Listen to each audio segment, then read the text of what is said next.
আসসালামু আলাইকুম viewers, welcome back to my channel মুনের রান্না শৈলী। আজকে আমি আপনাদেরকে তৈরি করে দেখাবো রুই মাছের কালিয়া অথবা ফিশ কালিয়া।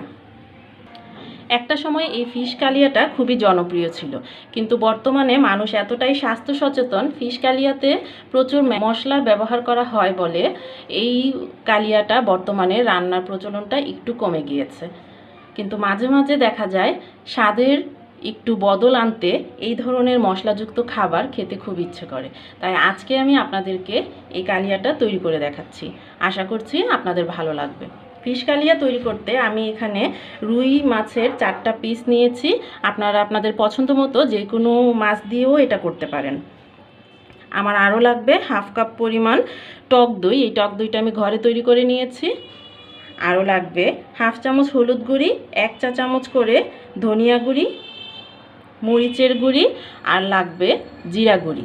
আমি সাথে আরও নিয়েছি 1.5 টেবিল চামচ পেঁয়াজ বাটা, 1 টেবিল চামচ রসুন বাটা, হাফ চামচ পরিমাণ আদা বাটা। সাথে আমার আরও লাগবে পেঁয়াজ কুচি আর পরিমাণ মতো লবণ। মাছগুলিকে আমি আগেই হলুদ মরিচ দিয়ে মেখে রেখেছিলাম। এখন আমি এগুলোকে হালকা করে একটু ভেজে নেব। আর সেজন্য আমি চুলায় একটা ফ্রাই প্যানে সরিষার তেল দিয়ে দিচ্ছি। অবশ্যই চেষ্টা করবেন সরিষার তেল দিয়ে এই রান্নাটা করতে, কারণ সরিষার তেল দিয়ে রান্না করলে অরিজিনাল যে ফিশ কালিয়া সেটার টেস্টটা পাওয়া যাবে। তেলটা গরম হয়ে গিয়েছে, এখন আমি মাছগুলোকে এর মধ্যে দিয়ে দিচ্ছি।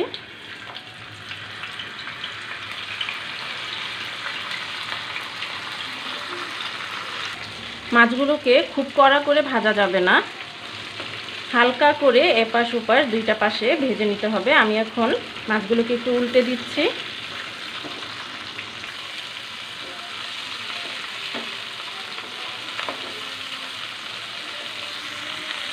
মাছগুলো ভাজা হয়ে গিয়েছে, এখন আমি মাছগুলোকে তুলে নিচ্ছি।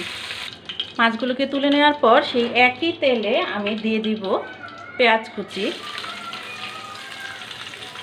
দিয়ে দিচ্ছি সামান্য পরিমাণ মেথি দানা। আপনাদের যদি এটা ভালো না লাগে আপনারা এটাকে বাদ দিতে পারেন। এখন আমি খুব ভালোভাবে এগুলোকে একটু মিশিয়ে নিব। যখনই পেঁয়াজের কালারটা এরকম চেঞ্জ হতে থাকবে ঠিক তখনই আমি এতে দিয়ে দিব বাটা মশলাগুলো, সাথে দিয়ে দিব সামান্য পরিমাণ পানি।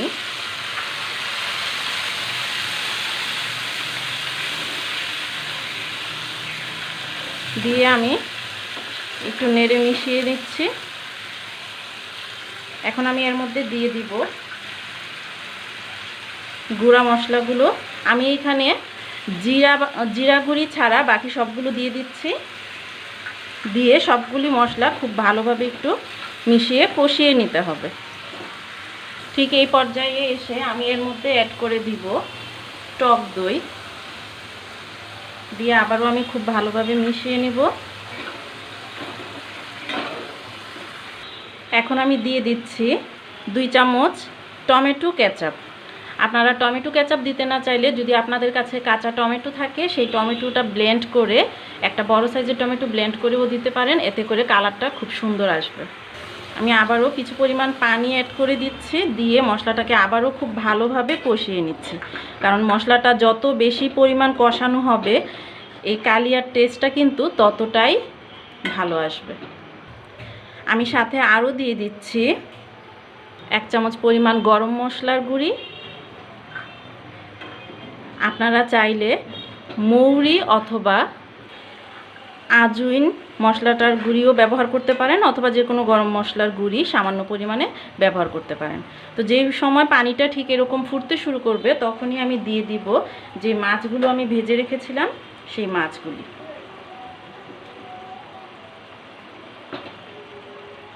খুব সাবধানে দিতে হবে, কারণ মাছগুলি হালকা ভেজে নেওয়া হয়েছে, ভেঙে যেতে পারে।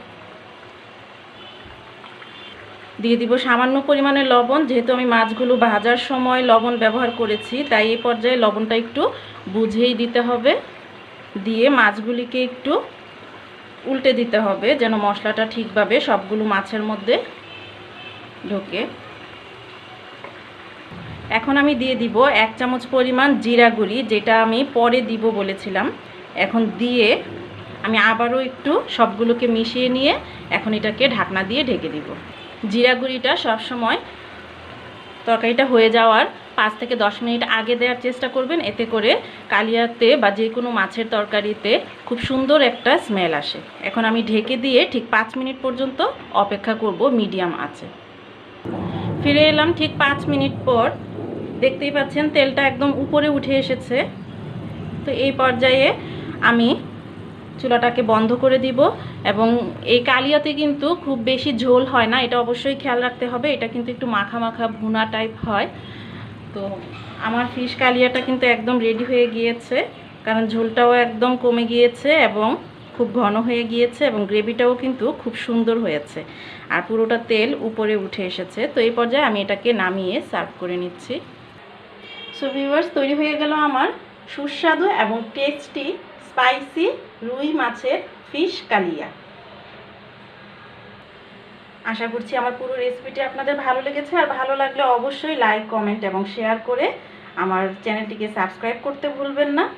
আজকে এই পর্যন্তই, আবারও হাজির হব নতুন কোনো রেসিপি নিয়ে। সেই পর্যন্ত ভালো থাকুন। আল্লাহ হাফেজ।